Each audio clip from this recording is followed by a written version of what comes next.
Hello दोस्तों, स्वागत है आपका दृष्टि आईएएस के इस चैनल पर।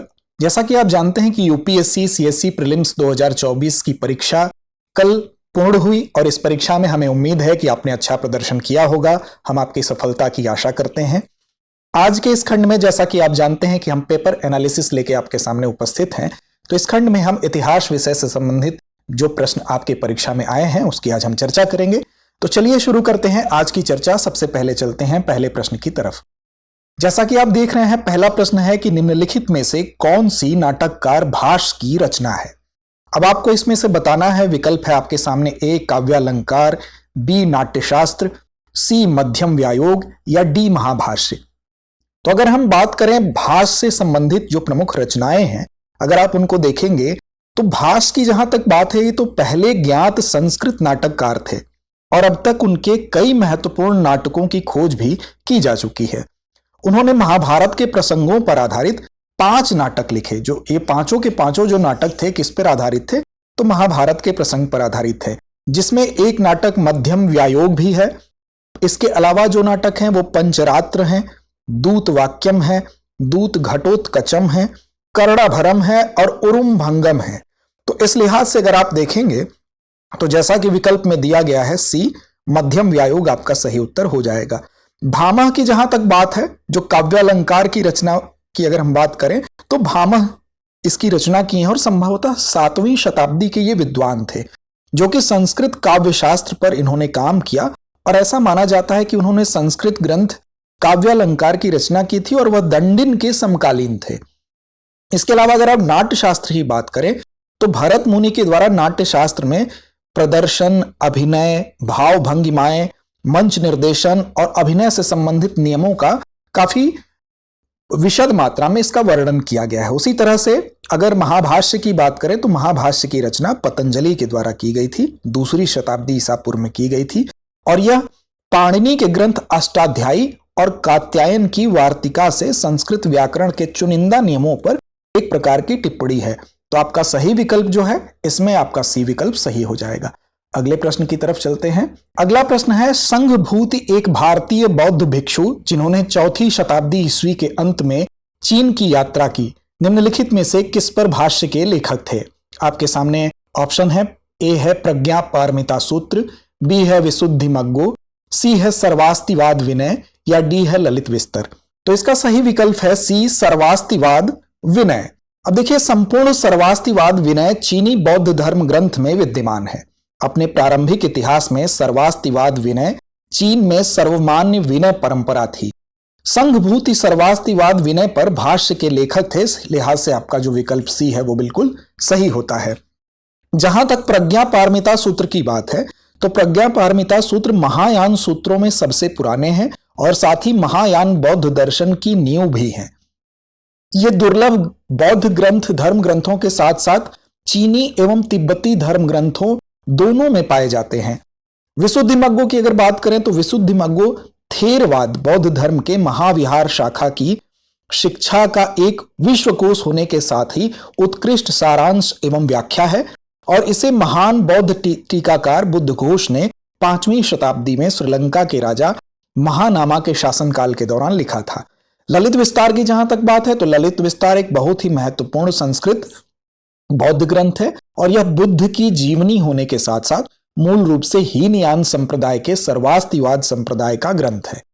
यह ईसाई युग की प्रारंभिक शताब्दियों के दौरान भारत के सामाजिक एवं सांस्कृतिक इतिहास पर भी प्रकाश डालता है। तो आपका यहां पर विकल्प सी सर्वास्तिवाद विनय बिल्कुल सही है। अगले प्रश्न की तरफ चलते हैं। अगला प्रश्न है, प्राचीन भारत के संदर्भ में गौतम बुद्ध को सामान्यतः निम्नलिखित में से किन उपनामों से जाना जाता था। पहला है नायपुत्र, दूसरा है शाक्य मुनि, तीसरा है तथागत। अब दिए गए कूट का प्रयोग करके आपको सही उत्तर का चयन करना है। तो देखिए, इसमें से केवल एक है, 2 और 3 है, 1, 2, 3 है, उपयुक्त में से कोई भी गौतम बुद्ध के उपनाम नहीं है। तो देखिए, इसमें जो विकल्प है वो आपका विकल्प बी बिल्कुल सही होगा, अर्थात इसमें हम देखें तो दूसरा शाक्य मुनि और तथागत, ये दोनों नाम तो गौतम बुद्ध के प्रतीत होते हैं, लेकिन हमें नायपुत्र दिखाई नहीं देता है। देखिए, प्राचीन ग्रंथों में महावीर को नायपुत्र कहा जाता था, गौतम बुद्ध को नहीं कहा जाता था, इसलिए नयस का पुत्र महावीर को इसी लिहाज से नायपुत्र कहा गया है। यह उनके मूल वंश को संदर्भित करता है जिसका संस्कृत में अनुवाद ज्ञात्र के रूप में किया जाता है। इसलिए विकल्प 1 आपका सही नहीं होगा, ये महावीर स्वामी के संदर्भ में इसका प्रयोग होता है। अब देखिए बुद्ध की जहां तक बात है तो जन्म लगभग 6वीं से 4वीं शताब्दी ईसा पूर्व में हुआ था। लुम्बिनी में हुआ था, कपिलवस्तु के पास। शाक्य गणराज्य, कोसल साम्राज्य जो अब नेपाल में है। मृत्यु की बात करें तो उनकी मृत्यु कुशीनगर में हुई थी। मल्ल गणराज्य, मगध साम्राज्य जो अब कसिया कहलाता है का क्षेत्र है। बौद्ध धर्म के ये संस्थापक थे। महात्मा बुद्ध की बात हो रही है जो दक्षिण पूर्वी एशिया और विश्व के प्रमुख धर्मों और दार्शनिक प्रणालियों में से एक है। ये आप सभी इस बात को जानते हैं। बुद्ध जिनके जीवन के बारे में अधिकतर हमें किंवदंतियों के माध्यम से ही जानकारी मिलती है, तो ऐसे संदर्भित एक ऐतिहासिक व्यक्ति का जो कुल नाम है गौतम, संस्कृत में गौतम मिलता है या गौतम पाली भाषा में कहते हैं, और साथ ही उनका नाम सिद्धार्थ जो कि संस्कृत शब्द है। और सिद्धार्थ का अर्थ क्या होता है? जो अपने लक्ष्य को प्राप्त करता है, या सिद्धार्थ भी लिखा जाता है जो कि पाली में कहा जाता है। अब उनको प्रायः शाक्य मुनि भी कहा जाता है। शाक्य मुनि कब कहा जाता है? इसलिए कहा जाता है क्योंकि शाक्य वंश का ऋषि, इसका अर्थ होता है शाक्य वंश का ऋषि।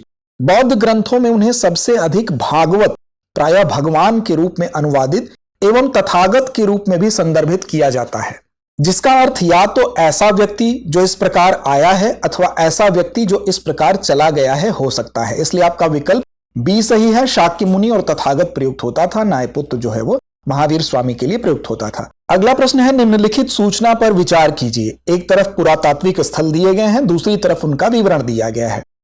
चंद्रकेतुगढ़ उड़ीसा व्यापार बंदरगाह शहर, इनाम गांव महाराष्ट्र ताम्रपाषाण स्थल, मगडू केरल महापाषाण स्थल, सालिहुंडम आंध्र प्रदेश शैलकृत गुफा मंदिर। अब आपको बताना है कि इन चारों में से इसमें से कौन सी पंक्तियां दी गई सूचना सही सुमेलित हैं। ऑप्शन ए 1 और 2, ऑप्शन बी 2 और 3, या ऑप्शन सी 3 और 4, या ऑप्शन डी 1 और 4। तो देखिए इसका जो विकल्प बी है अर्थात दूसरा और तीसरा, ये बिल्कुल सही सुमेलित हैं। पहले और चौथे जो विकल्प हैं वो सही सुमेलित नहीं है। कैसे हैं? तो देखिए कथन 1 की जहां तक बात है तो चंद्रकेतुगढ़ भारत के पश्चिम बंगाल के उत्तर 24 परगना जिले में स्थित एक पुरातात्विक स्थल है। चंद्रकेतुगढ़ का नदी मार्ग के निकट स्थित होना यह दर्शाता है कि यह एक महत्वपूर्ण व्यापार केंद्र था जो इस क्षेत्र को भारत के अन्य भागों और संभवतः दक्षिण पूर्व एशिया से जोड़ता था। इसलिए आपका युग्म 1 सही सुमेलित नहीं है। दूसरे की जहां तक बात है तो इनाम गांव पश्चिमी भारत के महाराष्ट्र में स्थित एक उत्तर हड़प्पा कालीन कृषि प्रधान गांव और पुरातात्विक स्थल भी है। इनाम गांव दक्कन के पठार के सबसे गहन और बड़े पैमाने पर उत्खनन एवं अच्छी तरह से पुनर्निर्मित ताम्रपाषाण स्थलों में से एक है। इसलिए आपका जो युग्म बी दूसरा है वो बिल्कुल सही सुमेलित है। जहां तक तीसरे की बात है तो देखिए केरल में मंगडू एक नया खोजा गया प्रागैतिहासिक स्थल है जहां बड़ी संख्या में महापाषाण पाए जाते हैं। मंगडू महापाषाण का समय लगभग 1000 ईसा पूर्व से और 100 ईसा पूर्व तक यह इसका समय जाता है। अतः आपका जो विकल्प युग्म 3 है वो भी आपका सही सुमेलित है। अब देखिए मंगडू की जहां तक बात है तो महापाषाण स्मारकों में 5 समुच्चय भूमि के क्षेत्र में 28 कठोर संकुल और अपरिष्कृत लेटराइट खंड शामिल थे यहां पर, और शैल खंड मोटे तौर पर 3.5 मीटर, 4.15 मीटर और 5 मीटर व्यास के 3 वृत्त का निर्माण करते हैं। वहीं अगर चौथे विकल्प की बात करें, जो चौथा आपका युग्म है उसकी बात करें, सालिहुंडम की बात करें तो आंध्र प्रदेश के श्रीकाकुलम जिले के गारा मंडल में एक गांव और पंचायत है। यह स्थल अब एएसआई द्वारा संरक्षित है। इसमें कई संकल्पित स्तूप, एक महास्तूप, चैत्य और विहार हैं। अतः आपका युग्म 4 सही सुमेलित नहीं है। इस लिहाज से आपका बी विकल्प ही सही होगा। दूसरे और तीसरे बिल्कुल सही सुमेलित हैं। चलिए अगले प्रश्न की तरफ चलते हैं। अगला प्रश्न है मध्यकालीन भारत के निम्नलिखित शासकों में से किसने पुर्तगालियों को भटकल में एक किला बनाने की अनुमति दी थी? Option A Krishnadeva Raya, option B Narasimha Saluva, option C Mohammed Shah तृतीय, या ऑप्शन डी यूसुफ आदिल शाह। तो देखिए इसका सही विकल्प जो है वो आपका सही विकल्प होगा उत्तर ए कृष्णदेव राय। भटकल बेसिकली कर्नाटक के उत्तर कन्नड़ जिले के दक्षिणतम छोर पर स्थित है। और यह किस नदी के तट पर है? तो यह नदी शरावती नदी, याद रखिएगा, शरावती नदी के किनारे यह स्थित है, उसी के दक्षिणी तट पर इसकी अवस्थिति है। ऐसा कहा जाता है कि भटकल नाम जैन संत भट्ट अकालंका के नाम पर पड़ा है, जो 9वीं शताब्दी में यहां पर निवास करते थे। भारत में पुर्तगाली जब आए, पुर्तगालियों के आगमन के साथ ही भटकल चर्चा में आया। वास्को डी गामा के समय से ही भटकल के सरदार पुर्तगाली शासकों को टैक्स देते थे, कर देते थे। सम्राट कृष्णदेवराय जो कि 1510 ईस्वी में पुर्तगालियों को यहां पर उनके द्वारा एक किला बनाने की अनुमति दी गई थी, इसलिए आपका विकल्प ए बिल्कुल सही होगा, कृष्णदेवराय। अगले प्रश्न की तरफ चलते हैं। अगला प्रश्न है, कार्नवालिस द्वारा राजस्व संग्रहण के संदर्भ में निम्नलिखित कथनों पर विचार कीजिए। पहला कथन है, राजस्व संग्रहण के रैयतवाड़ी बंदोबस्त के अधीन किसानों को फसल खराब होने या प्राकृतिक आपदाओं की स्थिति में राजस्व भुगतान से छूट दी गई थी। दूसरा कथन है, बंगाल स्थायी बंदोबस्त के अधीन यदि जमींदार नियत तिथि पर या उससे पहले राज्य को राजस्व का भुगतान करने में विफल रहता तो उसे उसकी जमींदारी से हटा दिया जाता था।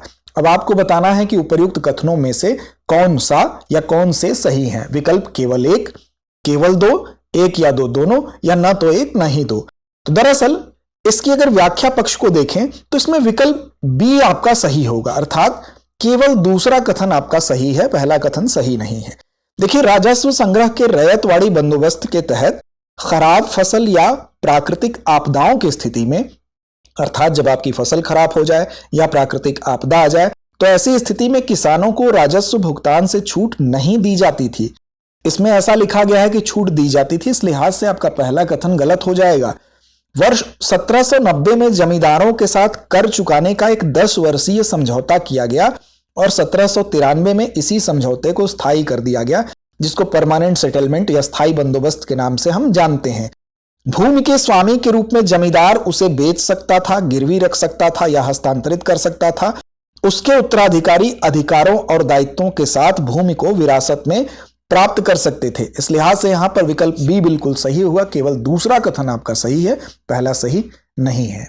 इसी के अगले व्याख्या पक्ष के अंतर्गत आप देखिए, वर्ष 1794 में शुरू किए गए सूर्यास्त विधि के तहत यदि किसी निश्चित तिथि के सूर्यास्त तक देय कर का भुगतान नहीं किया जाता था, मान लीजिए किसी भूमि पर यह निर्धारित कर दिया गया कि इस निश्चित तिथि तक आपको इतना टैक्स अदा करना है, और अगर आपने उस निश्चित तिथि तक भुगतान नहीं किया तो क्या होता था, तो जमींदारी को सरकार द्वारा अपने कब्जे में ले लिया जाएगा और नीलाम कर दिया जाएगा, ऐसा प्रोविजन था, और अधिकार नए मालिक को हस्तांतरित कर दिए जाएंगे। इस लिहाज से आपका दूसरा कथन यहां पर बिल्कुल सही होता है। इसकी व्याख्या को ध्यान रखेंगे, इसलिए विकल्प बी आपका बिल्कुल सही है। अगले प्रश्न की तरफ चलते हैं। अगला प्रश्न है, निम्नलिखित कथनों पर विचार कीजिए। उपनिषदों में कोई नीति कथा पैराबल नहीं है। दूसरा कथन है, उपनिषदों की रचना पुराणों से भी पहले हुई थी। उपर्युक्त कथनों में से कौन सा या कौन से सही हैं, आपको बताना है, केवल एक, केवल दो, एक या दो दोनों, या न तो एक न ही दो। तो दरअसल इसमें आपका विकल्प बी बिल्कुल सही है, केवल दूसरा कथन यहां पर सही है। देखिए, दो पक्षियों के नीति कथा, जिसको पैराबल कहते हैं, का उल्लेख उपनिषदों से प्राप्त होता है, अतः कथन एक सही नहीं है। यहां कहा गया कि उपनिषदों में कोई नीति कथा नहीं है, तो ऐसा नहीं है। दो पक्षियों की नीति कथा की अगर बात करेंगे तो उपनिषदों में ही इसका उल्लेख है। दूसरा, आप देखें कि भारतीय धार्मिक इतिहास में दर्शन एवं रहस्यवाद की शुरुआत उपनिषदों के संकलन के काल में हुई, जो लगभग 7वीं से 5वीं ईसा पूर्व के बीच में की गई थी। याद रखिएगा, 7वीं से 5वीं ईसा पूर्व के बीच में की गई थी, तो इसको आप याद रखेंगे। इसके अलावा आप देखें कि पुराणों के प्रथम संस्करण की रचना संभवतः 3री से 10वीं शताब्दी ईस्वी के बीच की गई थी, अतः कथन दूसरा जो है आपका बिल्कुल सही है। उपनिषदों की रचना पुराणों से भी पहले हुई थी, इसलिए केवल बी विकल्प आपका सही होगा। तो दोस्तों, आज के खंड में इतना ही। मिलते हैं अगले पेपर के पेपर एनालिसिस खंड में आपके साथ। धन्यवाद। डियर व्यूअर्स, अपने एग्जाम की तैयारी को और बेहतर करने के लिए हमारे चैनल को लाइक, शेयर और सब्सक्राइब करना न भूलें।